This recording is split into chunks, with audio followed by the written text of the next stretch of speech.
I'm Shane, I'm the Flood Incident Controller for City of Launceston. For us, the event probably started the Friday before the flooding. We got a warning from the Bureau of Met that there was going to be significant rainfall, or potentially significant rainfall on the east coast. And so over the weekend we monitored what was happening in the northeast of the state. Then come Sunday night, the North Esk River started to rise. We were monitoring that all night. It got to the point sort of about 5 AM Monday when it was looking like it wasn't a significant level then, but it was rising very quickly. So about then I decided I needed to get into work. By about 5:30, the Bureau of Met gave me a call and said there were major flows coming down the North Esk. They couldn't tell us how much. They said it's more than they've ever measured before, and it was off the scale in terms of their measuring equipment. So we were sort of a little bit blind turning up Monday morning. So the first thing we did was activate the closure of gates. The two critical gates are the ones that are on what we call the East Launceston levee down near the Tasrail depot. So during Monday we would have had around 120 staff working on the response. So everything from traffic management to closing gates, closing pen stocks and assisting with evacuation. Later in the evening we shifted to looking at what the South Esk was doing. So during the whole week we were operating 24 hours a day. We were manning Town Hall. We also had crews on the ground on 8-hour rosters to make sure we had the full 24 hours covered. Okay. So now we've moved into recovery. We've established a small team that's dedicated.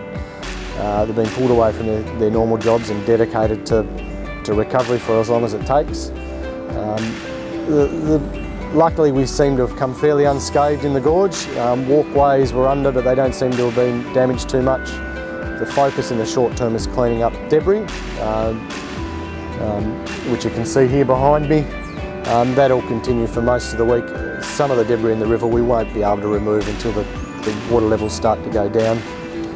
In addition to that, we have had significant damage in the rural network, landslips, damages to bridges and culverts, so we have to work through that, and we should be patient as we do that. But hopefully in the next couple of weeks everything will be back to normal. In terms of supporting the residents in Hart Street, we undertook a garbage collection on Monday. We'll undertake another one next week, and then we'll reassess what we need after that. We do have staff in the area that are supporting people getting back into their homes, and we'll continue to support where needed in regards to those residents. There was also a lot of damage around that area in terms of the sporting facilities, and again we'll be fixing that up over coming weeks. In terms of walkways, particularly around the gorge, we must do a structural assessment before we open them. A lot of them were assessed yesterday, and we'll continue to assess walking tracks and open them as we can. But really our focus is on public safety before we allow people back into some of those areas. So all in all, it was a big week for staff. Staff and other agencies collaborated very well during the week. Everyone was committed to doing that bit extra. So I'd like to thank the staff and supporting agencies, and also the community. I must say, there's a lot of interest in the flood. The community were very patient. We tried to respond where we could, but they made our job so much easier. So thank you.